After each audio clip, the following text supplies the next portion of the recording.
Hello students, आज हम पढ़ेंगे फिजियोलॉजी का एक बहुत ही इंपॉर्टेंट टॉपिक रेस्पिरेशन।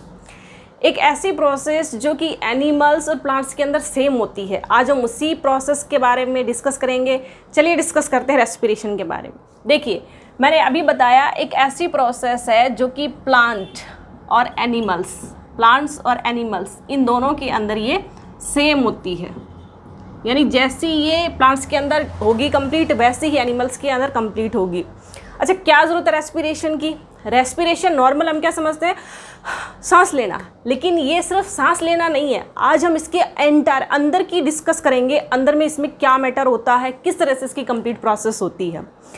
तो ये जो प्रोसेस है, पहली बात तो ये कहाँ कंप्लीट होती है हमारी बॉडी के अंदर, चाहे प्लांट्स हो या एनिमल्स हो, ये दोनों के अंदर ही कंप्लीट होती है, माइटोकॉन्ड्रिया के अंदर। ठीक है, ये माइटोकॉन्ड्रिया के अंदर कंप्लीट होती है। अब देखिए, इसके अंदर एक मेन चीज़, कौन सी ऐसी चीज़ है जिससे कि ये कंप्लीट होता है? तो रेस्पिरेशन के अंदर हमें क्या इंपॉर्टेंट चाहिए? ग्लूकोज। ग्लूकोज का ब्रेकडाउन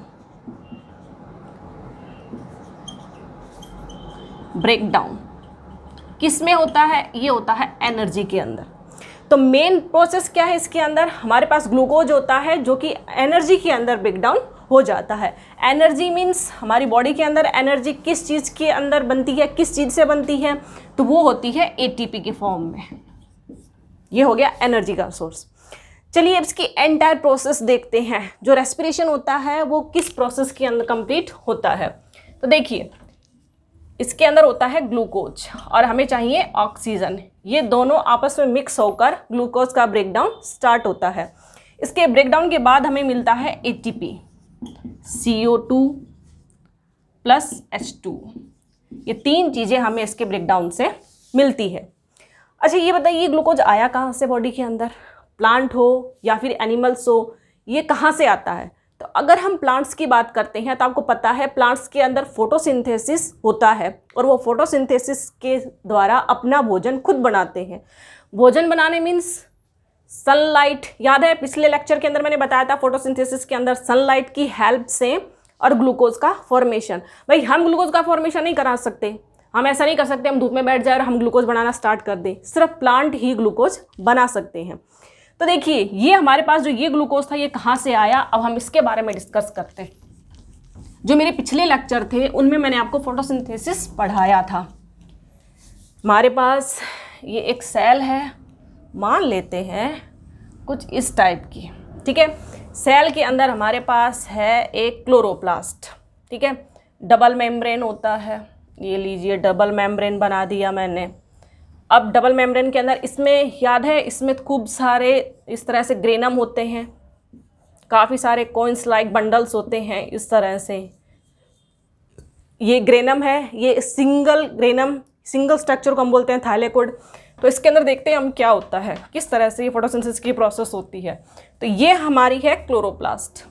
मैं यहाँ लिख देती हूँ, ये है क्लोरोप्लास्ट। अब देखिए क्लोरोप्लास्ट में क्या होगा, क्लोरोफिल होता है।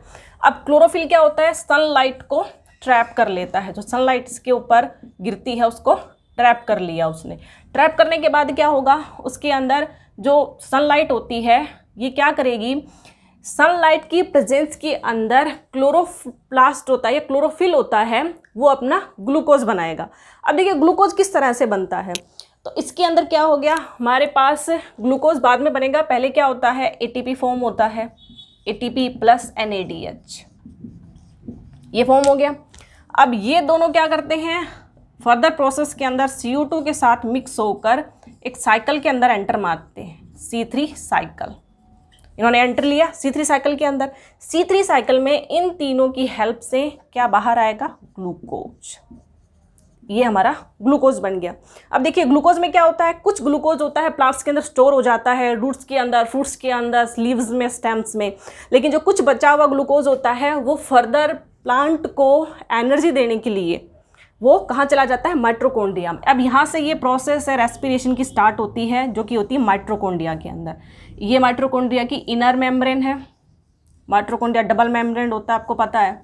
तो इस तरह से होती है। ठीक है, अब ये ग्लूकोज यहाँ एंटर करता है, ग्लूकोज ये हमारे पास माइटोकॉन्ड्रिया है। माइटोकॉन्ड्रिया। अब देखिए इसमें क्या होगा, जो ग्लूकोज होता है वो किस में चेंज होता है, पायरूवेट में। इसमें से एटीपी बाहर निकलेगा, NADH बाहर निकलेगा। इस तरह से ये प्रोसेस होती है। हमें क्या चाहिए, एटीपी। अब देखिए एटीपी हमें यहाँ भी मिला था, एटीपी हमें यहाँ भी मिला है, तो हम इसका यूज़ क्यों नहीं कर सकते, इसका यूज़ क्यों कर रहे हैं। यहाँ जो हमारा गेन एटीपी होता है, टोटल एटीपी जो हमें मिलता है वो बहुत कम होता है, लेकिन इसके अंदर एटीपी हमें ज़्यादा अमाउंट में मिलता है, इसलिए हम यहाँ यूज़ ना करके एटीपी का हम यहाँ यूज़ करते हैं। अब ये तो हो गया नॉर्मल किस तरह से स्टार्ट होता है हमारा रेस्पिरेशन की प्रोसेस। अब देखिए क्लोरोप्लास्ट के अंदर ग्लूकोज बनने के बाद वो माइटोकॉन्ड्रिया में गया, माइटोकॉन्ड्रिया में जाने के बाद एंटायर रेस्पिरेशन की प्रोसेस होती है वो स्टार्ट होती है। नेक्स्ट देखिए जो रेस्पिरेशन है उसके टाइप्स कितने होते हैं। रेस्पिरेशन 2 टाइप्स का होता है रेस्पिरेशन। अब इसके टाइप्स देखते हैं, ठीक है। तो इसके टाइप्स हमारे पास 2 टाइप्स का है। जो हमारी पहली टाइप है वो है एरोबिक रेस्पिरेशन,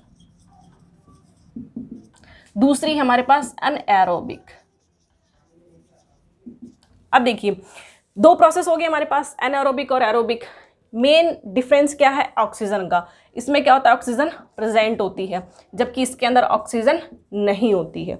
दूसरा जो प्रिमिटिव टाइप के जो माइक्रोब्स होते हैं सिर्फ वो ही एनारोबिक करते हैं, बहुत ही ड्रास्टिक कंडीशंस के अंदर जब ऑक्सीजन नहीं मिलती। जो हायर प्लांट्स या हायर एनिमल्स हैं वो सारे एरोबिक रेस्पिरेशन करते हैं। इसके अंदर एटीपी की बहुत कम अमाउंट होती है, वो रिलीज होती है, लेकिन इसके अंदर अमाउंट है वो ज़्यादा रिलीज होती है। एक आप लोगों ने प्रोसेस पढ़ी होगी फर्मेंटेशन, ये वही प्रोसेस होती है जो कि बिना ऑक्सीजन के होती है, इसे फर्मेंटेशन भी कहते हैं और या फिर हम इसे एनारोबिक रेस्पिरेशन भी बोल सकते हैं। अब देखिए इनके बारे में हम आगे डिस्कस करते हैं। एरोबिक रेस्पिरेशन, इसकी 3 प्रोसेस होती है हमारे पास एरोबिक रेस्पिरेशन की। पहली होती है ग्लाइकोलाइसिस, दूसरी होती है हमारे पास क्रेब्स साइकिल,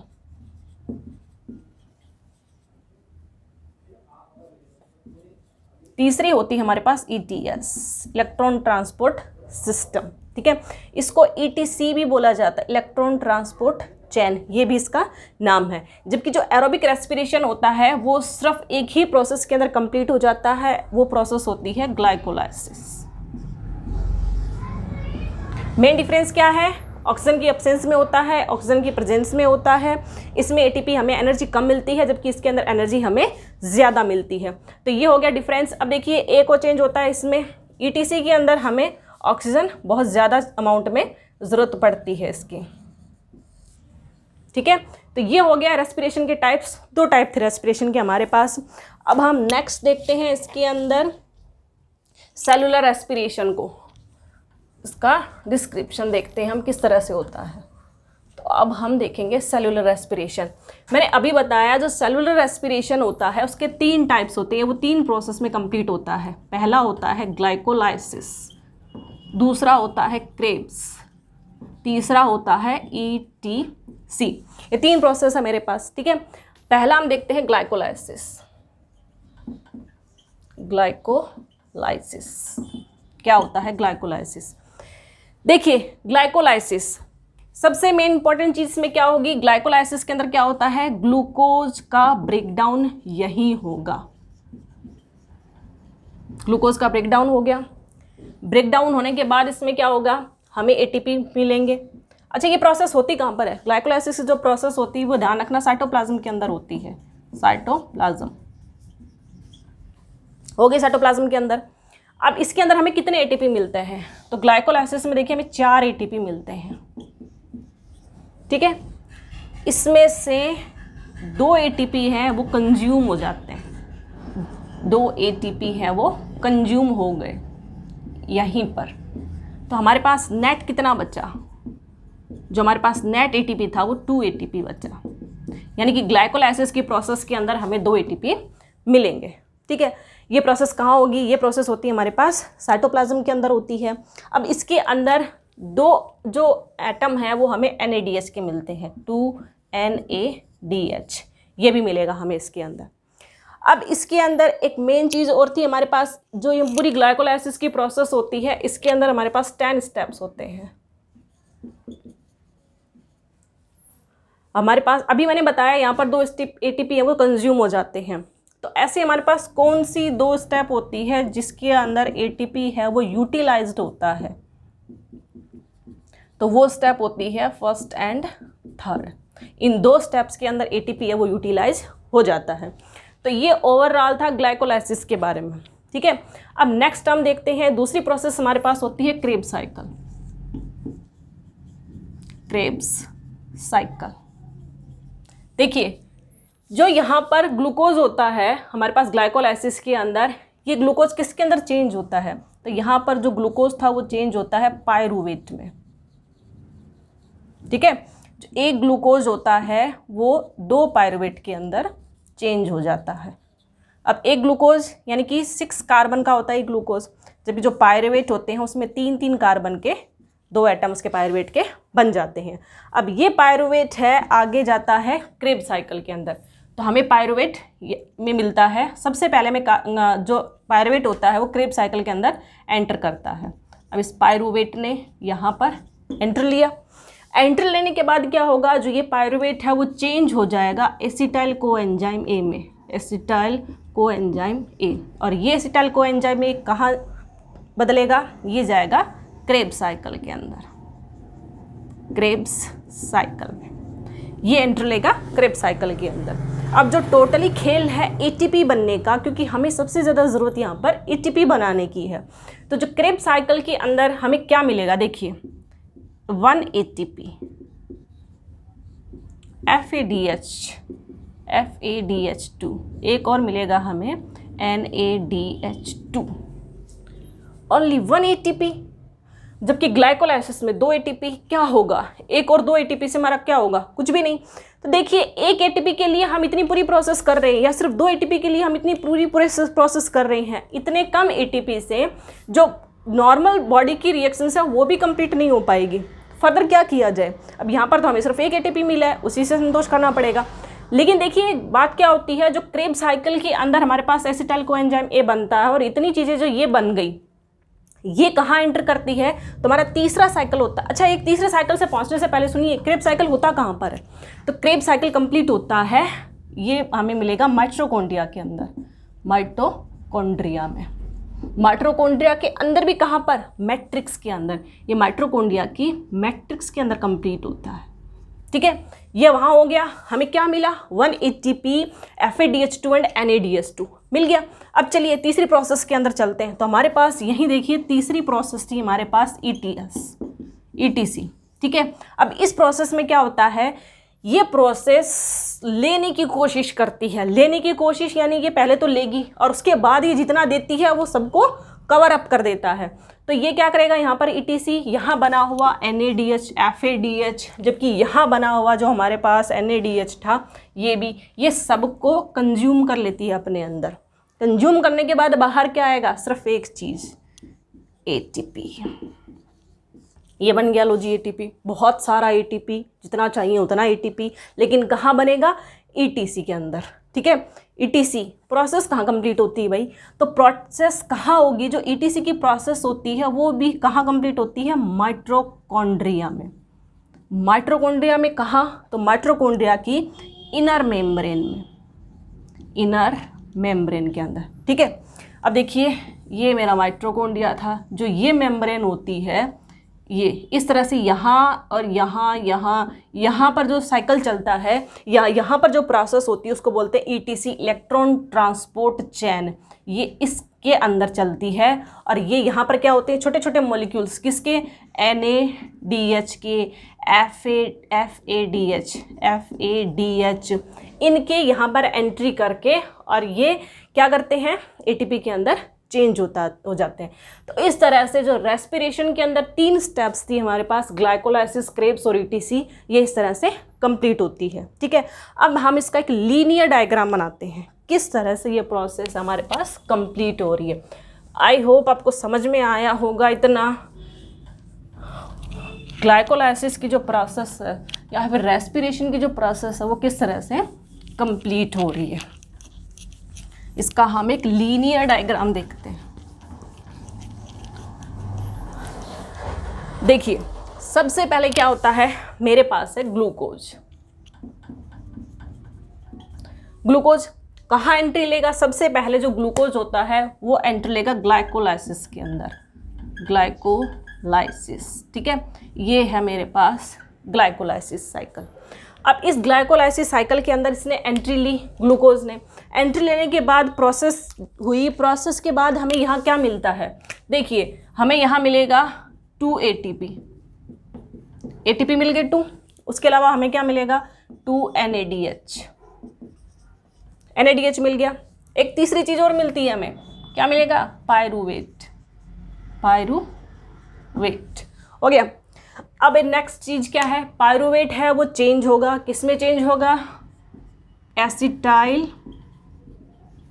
कोएंजाइम ए के अंदर। अब ये एसिटाइल कोएंजाइम ए कहाँ जाएगा? तो ये एसिटाइल कोएंजाइम है, ये हमारे पास जाएगा यहाँ। अब यहाँ कौन सी प्रोसेस होगी? अब यहाँ स्टार्ट होगी सेकंड प्रोसेस। सेकंड प्रोसेस का नाम क्या था? तो सेकंड प्रोसेस का नाम था मेरे पास क्रेब्स साइकिल, क्रेब्स साइकिल। ये हो गई मेरे पास क्रेब्स साइकिल। क्रेब्स साइकिल में क्या बनेगा? तो जो क्रेब्स साइकिल होता है उसके अंदर मेरे पास बनेगा 1 ATP और बनेगा मेरे पास FADH2। इसके अलावा मेरे पास बनेगा NADH2, बन गया। अब नेक्स्ट चीज़ मेरे पास, अब नेक्स्ट चीज़ है यहाँ पर, यहाँ आ जाइए आप लोग, और यहाँ मेरे पास आएगा ETC, ठीक है। ये आगे ETC रेड में लिखते हैं हम, ETC, इस तरह से हो गया ETC। ETC में क्या होगा? देखिए ETC क्या करेगा? खाने की कोशिश, बहुत भुक्खड़ होता है, सब कुछ खा जाएगा। ये आपका FADH2 खा जाएगा, ये आपका NADH2 खा जाएगा, और ये यहाँ बना हुआ NADH भी खा जाएगा। खाने के बाद क्या मिलेगा हमें यहाँ पर? तो खाने के बाद हमें यहाँ मिलेगा ATP। ये हमें मेन चीज़ यहाँ चाहिए। तो इस तरह से इस पूरी एंटायर प्रोसेस के अंदर हमें ATP मिलता है। गेन कितना होता है? देखिए टोटल गेन कितना हुआ हमारे पास, ठीक है। मेरे पास एक मॉलिक्यूल था, 1 मॉलिक्यूल मेरे पास, इससे मैं यहाँ थोड़ा मिटा देती हूँ, ठीक है। मेरे पास एक मॉलिक्यूल था ग्लूकोज का। तो टोटली मेरे पास एंटायर प्रोसेस जो रेस्पिरेशन की होती है उसमें एक जो ग्लूकोज का होता है एटम, वो मुझे देता है 38 ATP, ठीक है। 38 ATP दे दिया। अब नेक्स्ट चीज़ है मेरे पास क्या बना था? देखिए मेरे पास यहाँ बना था FADH2। तो जो एक मॉलिक्यूल FADH2 का होता है, सारा खेल यहाँ पर ATP का है। मुझे यहाँ पर ओवरऑल ATP ही बनाने हैं। तो जो एक FADH2 था, उस एक FADH2 ने बनाए 2 हमारे पास ATP। एक मॉलिक्यूल FADH2 का 2 ATP फॉर्म करता है। तीसरी चीज़, अगर मेरे पास एक मॉलिक्यूल NADH2 का होगा तो वो देगा 3 ATP, ठीक है। इसके अलावा देखिए जो मेरे पास एक ग्लूकोज का मॉलिक्यूल था उसने क्या बनाया था? 2 पायरूवेट बनाए थे, पायरूवेट, ठीक है। और जबकि एक पायरूवेट होता है, एक पायरूवेट ये क्या करता है? 15 ATP मॉलिक्यूल को बनाता है। टोटली मेरे पास 2 पायरूवेट बने थे, तो दूसरे पायरूवेट ने और कितना बना दिया? 15 बनाए, तो टोटल कितना हो गया? 2 पायरूवेट ने बना दिए मेरे पास 30 ATPs फॉर्म कर दिए यहाँ पर। तो ये जो रिज़ल्ट है वो टोटल मेरे पास रेस्पिरेशन के आते हैं, ठीक है। आई होप समझ में आया होगा आपको ये वीडियो। ये रेस्पिरेशन का टोटली आप निचोड़ बोल सकते हैं इसको, किस तरह से प्रोसेस होती है और किस तरह से मुझे ATP मिलते हैं।